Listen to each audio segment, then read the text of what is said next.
Today, I want to talk about the reconstructive surgery of the breast. It's a very important topic and very dear to my heart.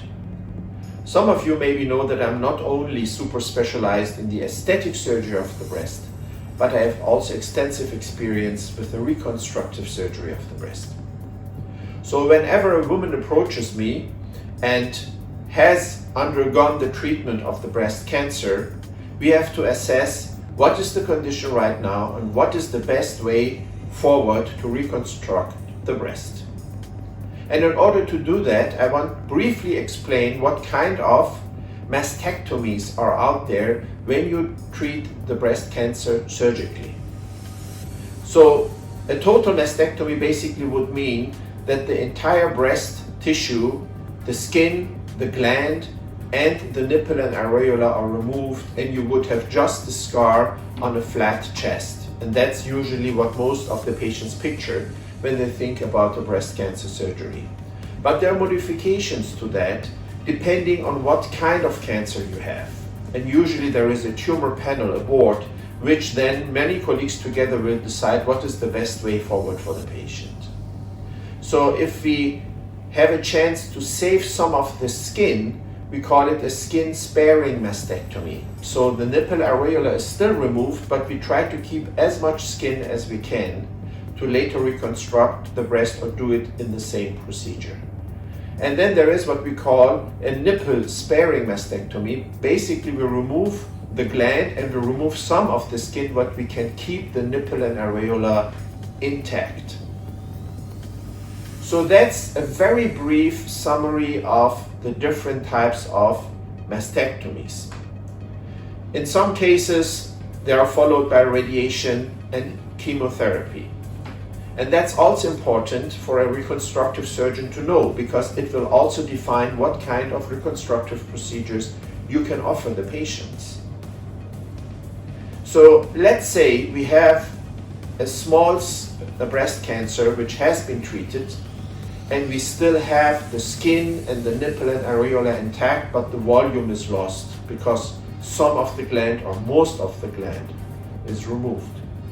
In this case, the easiest way of reconstruction would be a reconstruction with an implant.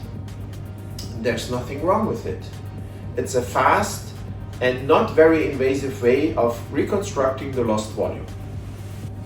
Another way is to use the body's own fat, if there is enough fat to use. And finally, another way is to use your own skin and muscle as a flap, which is a bigger surgery and maybe not the best way for the situation I just described before. The next way of reconstructing of breast is when you have lost all of your skin and the nipple, which we call a modified total mastectomy. So you just have a scar on your chest and the chest is flat. So here we have two issues to deal with. One is the loss of skin and the other one is the loss of gland and volume. So in these cases, we usually cannot really just put an implant because there is not enough skin. And the skin quality has to be good enough to support an implant. So if we have good skin quality, we can first expand the skin, what we call an expansion, to create more skin. So we put in an expander, that's the first step of the surgery. We expand the skin by inflating the expander on a weekly basis until we have enough skin. It's like the pregnancy concept basically. And after 3 months, usually when there is enough skin, we remove the expander. In the same procedure, we put in a permanent implant, and then the reconstructive part is done. And later on, or in the same session, we can even reconstruct the nipple and the areola, which is nowadays usually done by a tattoo. So that's a reconstruction with an implant. You can also choose your own body's tissue.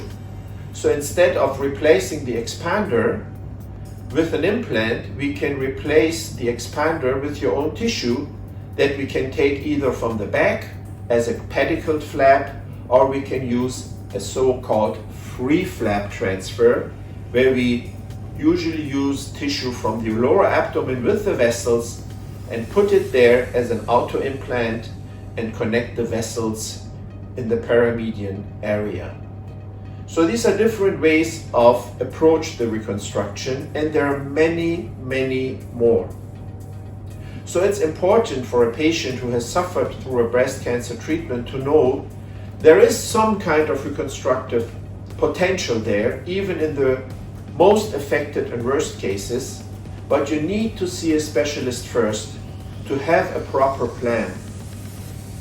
And after the plan is devised, you need to choose a center which can basically follow through on this plan in a proper way. Thank you.